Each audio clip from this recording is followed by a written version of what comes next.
बाबा जी के भक्तों को राम राम।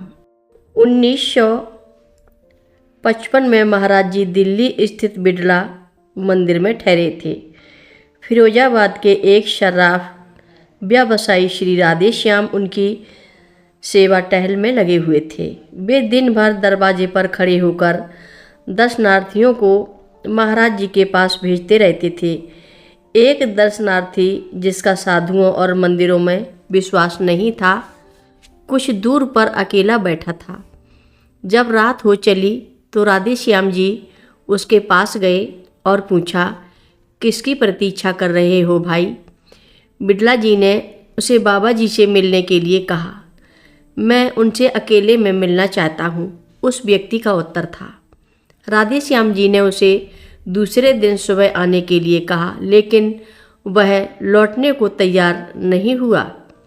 उन्होंने जब महाराज जी से चर्चा की तो महाराज जी बोले, उसे अपने कमरे में सुला लो, कल प्रातः बात करेंगे। दूसरे दिन प्रातःकाल ही बाबा जी ने उसे दर्शन दिया और वह बोला, मैं, मेरी पत्नी और एक लड़का, इन 3 ही प्राणियों का मेरा परिवार है। मेरा लड़का 1946 से ही गायब है। मैं जानना चाहता हूँ कि वह जीवित भी है या नहीं। मुझे उससे मिलने की आशा करनी चाहिए या नहीं। महाराज जी ने उसे इस आश्वासन के साथ विदा किया, जा, वह 6 महीने में मिल जाएगा।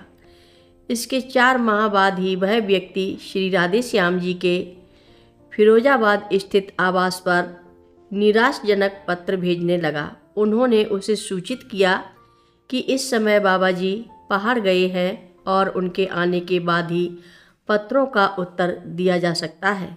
साथ ही यह भी कि बाबा जी द्वारा दिए गए समय में अभी 2 महीने बाकी है, इसलिए व्यर्थ में पत्र भेजने का कष्ट ना करें।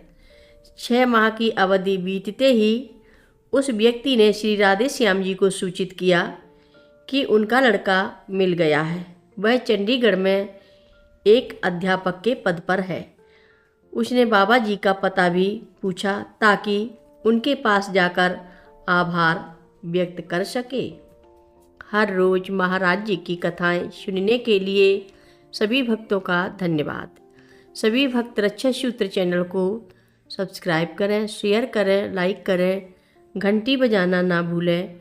कमेंट बॉक्स में लिख भेजें, जय नीब करोरी बाबा जी महाराज। सभी भक्त मिलकर बोलो, नीब करोरी बाबा जी महाराज की जय जय बोलो। सिद्धि माता की जय जय बोलो। जय श्री राम बोलो।